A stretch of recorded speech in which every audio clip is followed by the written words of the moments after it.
जनपद कानपुर देहात में जिला पंचायत राज अधिकारी विकास पटेल कार्यालय के लेखा बाबू अनिरुद्ध सिंह और सीढ़ियों पर ग्राम पंचायत और ग्राम विकास अधिकारियों ने दबंगई करने के साथ ही गंभीर आरोप लगाए हैं।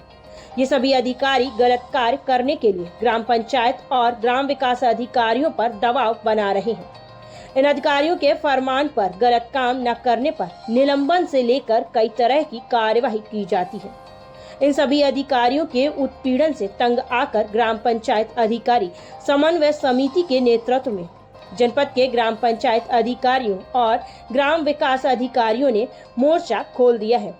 आज विरोध प्रदर्शन के साथ जिला पंचायत राज अधिकारी को 6 सूत्रीय मांगों का ज्ञापन सौंपा है। वहीं ग्राम पंचायत अधिकारियों और ग्राम विकास अधिकारियों ने विरोध के चलते अपनी अपनी ग्राम पंचायतों का डोगल भी सौंपने की चेतावनी दी। दरअसल जनपद कानपुर देहात के जिला पंचायत राज अधिकारी विकास पटेल और उनके ऑफिस में लेखा के पद पर संबद्ध अनिरुद्ध सिंह ग्राम पंचायत और ग्राम विकास अधिकारियों से नियम विरुद्ध कार्य करने की धमकी दे रहे हैं। इस मामले में जनपद की मुख्य विकास अधिकारी भी इन अधिकारियों का पूरा सहयोग कर रही हैं। इन अधिकारियों की धांधली का विरोध करने को लेकर जनपद के विकास भवन परिसर में आज ग्राम पंचायत अधिकारी संघ एवं ग्राम विकास अधिकारी एसोसिएशन समन्वय समिति के बैनर तले जनपद के ग्राम विकास अधिकारियों और ग्राम पंचायत अधिकारियों ने जिला पंचायत राज अधिकारी कार्यालय के जिम्मेदारों पर गंभीर आरोप लगाते हुए धरना प्रदर्शन शुरू कर दिया। ग्राम पंचायत अधिकारियों और ग्राम विकास अधिकारियों ने 6 सूत्रीय मांगों का ज्ञापन जिला पंचायत राज अधिकारी को सौंपा।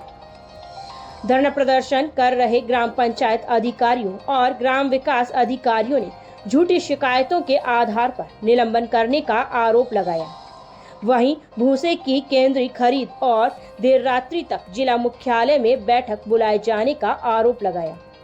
वहीं ग्राम पंचायत अधिकारियों और ग्राम विकास अधिकारियों ने अपने अपने ग्राम पंचायतों के डोगल एकत्र किए और मांगे पूरी न होने पर डोगल सौंपने की चेतावनी भी दी।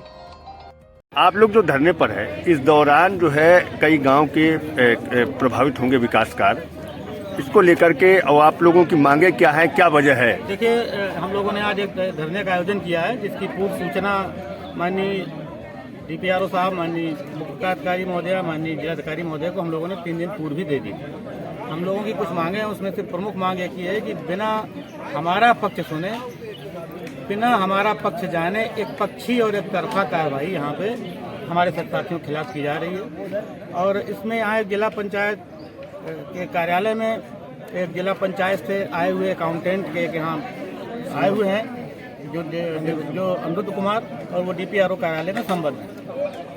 वो खुलेआम यहाँ धनोगाही की मांग कर रहे हैं, दलाली कर रहे हैं, और ऐसा प्रतीत होता है कि हमारे उच्चाधिकारियों की भी उसमें मौन सहमति है। उनकी मौन सहमति के चलते वो तरीके के अनर्गल और झूठे आरोप लगा रहे हैं, तमाम झूठे तरीके के बातें कर रहे हैं, और हमारे सचिवों को फोन करके या बुला रहे हैं या सीधे बुला के कुछ धनराशि की मांग कर रहे हैं कि हमें इतना इतना पैसा दिया जाए, नहीं तो आप लोगों के ऊपर ये कार्रवाइयाँ हम करते रहें। कौन कौन से अधिकारी है ऐसे? ये जो डीपीआरओ साहब के कार्यालय है, कार्यालय में वो संबद्ध हैं। तो मैं तो स्पष्ट रूप से कहूँगा कि डीपीआरओ महोदय की भी शायद इसमें सहमति है। बिना इसकी सहमति के इतना बड़ा काम अकेले नहीं कर सकते। विकास भवन के मुखिया मुख्य विकास अधिकारी महोदया हैं, क्या इनका क्या रोल है? उनको हम लोगों ने अपनी मांगों से सारी अपनी बात से अवगत कराया है, और बातचीत के दौरान उन्होंने सहमति भी व्यक्त की थी इन मुद्दों पे। लेकिन यथार्थ में अभी हम लोगों को हकीकत में कोई चीजें देखने को नहीं आई हैं जिससे महसूस होता कि कोई कार्रवाई की गई। अगर आप लोगों की मांगे नहीं मानी गई तो आगे की क्या रणनीति होगी? अगर हमारी मांग नहीं मानी जाएगी तो हम लोगों ने निर्णय लिया था और उसकी पूर्व सूचना भी दे दी थी कि हम सारे जनपद के सचिव अपना डोंगल माननीय डीपीआरओ साहब को दे देंगे, और आगे जब तक हमारी बात जो जायज मांगे हैं जब तक नहीं सुनी जाती हैं तब तक हम लोग अनवरत यहाँ धरने पर रहेंगे। अगर भूसा खरीद की एक बात सामने आ रही, उस पर क्या कहेंगे? देखिए, यहाँ पे जो भूसा खरीद है गौशालाओं में, इस पे हम लोगों ने अपना बात रखी है कि ये केंद्रीकृत खरीद हो रही है, जिसमें से कोई एक फर्म है जो जनपद की भी नहीं है, शायद बाराबंकी की है, उसको यहाँ टेंडर स्वीकृत किया गया है 939 रुपये प्रति क्विंटल का। और सारे सचिव लगभग वहीं से सारे ग्राम पंचायतों में जहाँ जहाँ गौशालाएं संचालित हैं वहाँ भूसा आपूर्ति उस फर्म के द्वारा कराई जाती है। अगर आप और कहीं बाहर से लेंगे तो नहीं माना जाएगा। मैं लोकल में जो लोग बाहर से ले रहे हैं उन पर कार्रवाइयाँ भी हो रही हैं, तो इस संबंध में हम लोगों ने वार्ता की है, बात अपनी रखी है, लेकिन अभी कोई उसका ठोस नतीजा सामने नहीं आया। ठीक है, आज आप लोगों ने धरना प्रदर्शन किया, ज्ञापन दिया, क्या वजह है? वजह है झूठी शिकायतों पर सचिवों का निलंबन हो रहा है। इसके बाद भूसे की केंद्रीकृत खरीद, जिले पर लगातार बैठकें बुलाना सचिवों की, जो अनावश्यक तरीके से परेशान करना, 8-8 बजे तक रात को बैठक बुलाई जाती है। ये सब बिंदुओं को लेके 6 बिंदुओं पे हम लोगों ने ज्ञापन दिया था। उन बिंदुओं को लेके हम लोग धरने में बैठे हैं और आज कोई भी अधिकारी धरने पर नहीं आया है और ये डोंगल सारे सचिवों ने डोंगल इकट्ठे कर लिए हैं। डोंगल जिला पंचायत राज अधिकारी महोदय को सौंप दिए जाएंगे। इसके बाद जब तक हमारी मांगें नहीं सुनी जाएंगी या पूरी की जाएंगी तब तक ये कंटिन्यू धरना चलता रहेगा। इस दौरान जो गांव के विकास कार्य हैं वो प्रभावित होंगे, क्या मानते हैं? बिल्कुल प्रभावित होंगे और कार्य बंद रहेंगे क्योंकि सारे सचिव धरना स्थल पर।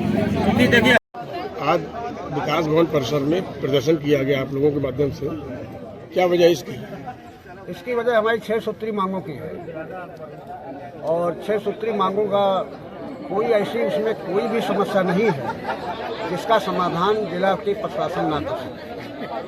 और उन 6 सूत्री मांगों के निराकरण करने के हम लोग यहाँ पर इकट्ठा हुए हैं और आज इस धरने में ये निर्णय लिया गया है कि जब तक वो 6 मांगें हमारी पूरी नहीं हो जाती तब तक हम इस कार्यक्रम को रोकेंगे नहीं। जैसा आज हमने यहाँ पे धरना दिया है, कल जो है मैं राज्य कर्मचारी संयुक्त परिषद का भी आह्वान करूँगा। हमने ग्राम प्रधान संगठन को भी आमंत्रित कर लिया है कल के लिए।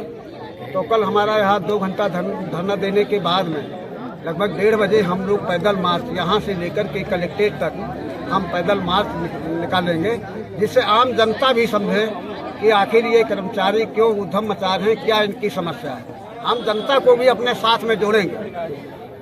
तो कल हमारा ये कार्यक्रम होगा और मैं अब भी जिला प्रशासन से अनुरोध करूंगा, अपने जिलाधिकारी महोदय से भी अनुरोध करूंगा कि वो हस्तक्षेप अपना करते हुए, और ये जो कोई चांद सितारे हम सीडीओ मैडम से नहीं मांग रहा हूँ, हम तो सीडीओ साहब से वो मांग रहे हैं कि बगैर शोकाज नोटिस किसी को आप निलंबित कर देंगे सीधे। आप एक फर्म को 12 मंकी में टेंडर दिए हुए हैं, उसका 936 रुपया कुंटल, हाँ 939 रुपये का आप कुंटल ले रहे हैं। हमें स्थानीय स्तर पर एक बहुत अच्छा भूसा जो है मिल जाएगा, तो क्यों इसमें टेंडर की प्रक्रिया अपनाई जा रही है? इधर फर्जी जांच आप ही, मैं बता रहा हूँ, मैं गवाही इस रूम में दूंगा कि यहीं पर डीपीआरओ कार्यालय में लोग, डीडीओ के लोग अपने जान पहचान के लोगों को कार्यालय में बुला करके और यहीं पे हमारे कर्मचारियों की झूठी शिकायत लिखवाते हैं और उन शिकायतों में ऐसी जांच की जाती है जिसका कोई नाता है न पता है। कर्मचारी से पूछे नहीं जाता है और जांच रिपोर्ट आ जाती है। ये कोई जांच रिपोर्ट होती जो पीड़ित है उससे तो आप पूछेंगे। तो ये बहुत छोटी छोटी मांग है, लेकिन वो सीडीओ साहब और डीपीआरओ साहब जो है अनैतिक रूप से हमारे सदस्यों के ऊपर जो है दबाव बना करके और मैं तो सीधा आरोप लगाता हूं कि पैसे की डिमांड इन लोगों से खुलेआम की जाती है। जैसा अभी हमारे यहाँ बताया गया कि डीपीआरओ कार्यालय में बैठा हुआ जो है अकाउंटेंट जो ये कहता है कि 10% यहाँ जिले में दे दिया करके 10% तुम लीजिए। वो शिक्षा दे रहा है कि 10% तुम लीजिए और 10% यहाँ दे जाइए और 10% प्रधान को दे दीजिए। तो ये तो लूट हसोट की मची है। अब कर्मचारी जितना प्रेशर में आ गया, प्रेशर में आने के कारण इनके अंदर एक जागृति पैदा हुई और जागृति पैदा होने के बाद में आज इन लोगों ने कार्यक्रम अपना बनाया है। और ये निश्चित है जब तक ये समस्या हल नहीं होती, हमारी इच्छा लिखित रूप में होंगी, तब तक जो है ये कार्यक्रम चलता रहेगा। मतलब कुल मिला के ये माना जाए कि जनपद के जो उच्च अधिकारी हैं ये जबरदस्ती आप लोगों से भ्रष्टाचार करवाने के लिए जो है दबाव। हाँ, मुझसे करवाना चाहते और मैं तो हमेशा कहता हूँ भ्रष्टाचार ऊपर से चलता है क्योंकि उनका अंकुश नहीं है। जिला अधिकारी महोदय ये कहते जिले में काम मुझे देखना है, कैसे लेना, शासनादेश को ताक पे रख देते हैं। जबकि जो आचरण सेवा नियमावली कर्मचारी के ऊपर लागू होती है वही आचरण सेवा नियमावली आईएएस के ऊपर भी लागू है। आप शासनादेश का पालन करिए, हम उस शासनादेश का पालन हम अपने इन साथियों से करा देंगे। जानकारी आ रही कि जीएसटी की बात सामने आ रही, तो क्या जीएसटी का सिस्टम होता है ग्राम पंचायत में? नहीं, एक्चुअली हम लोगों को एक पत्र भी जारी किया गया जनपद से कि कोई भी भुगतान जीएसटी काटकर, टीडीएस काटकर एवं खनिज उपकर को काटकर पे किया जाए। परंतु हम लोगों का जितना भी भुगतान हो रहा है ग्राम स्वराज पोर्टल पर ऑनलाइन हो रहा है और ऑनलाइन पोर्टल पर ऐसी कोई भी व्यवस्था नहीं है जिससे कि इस टैक्स को काटा जा सके, जीएसटी और टीडीएस को काटा जा सके। जबकि ग्राम पंचायत के लिए ऐसी कोई बाध्यता नहीं है। ग्राम पंचायत को सिर्फ टीडीएस काटने की बाध्यता है और उसके लिए ई ग्राम स्वराज पोर्टल पर कोई ऑप्शन नहीं आ रहा है। ऐसी स्थिति में किया जाना संभव नहीं है। और दूसरा, हम लोगों के द्वारा लगातार यहाँ पर मांग की जा रही है कि मुझे इसके संबंध में ट्रेनिंग दी जाए कि ये कैसे किया जाना है, इसका क्रियान्वयन कैसे होना, इसके बारे में आज तक किसी ने नहीं सुना और लगातार दबाव बनाया जा रहा है। और उसी के बहाने लगातार वो जो एक यहाँ पर अकाउंटेंट संबद्ध है, उसी के बहाने उन्हीं जीएसटी की नोटिस देकर ही फर्जी तरीके से लोगों को, हमारे साथियों को निलंबित किया जा रहा है, उनके विरुद्ध कार्रवाई की जा रही है। अगर ये फरमान किसने जारी किया इस तरीके से? फरमान मुख्य विकास अधिकारी महोदय द्वारा जारी किया गया है और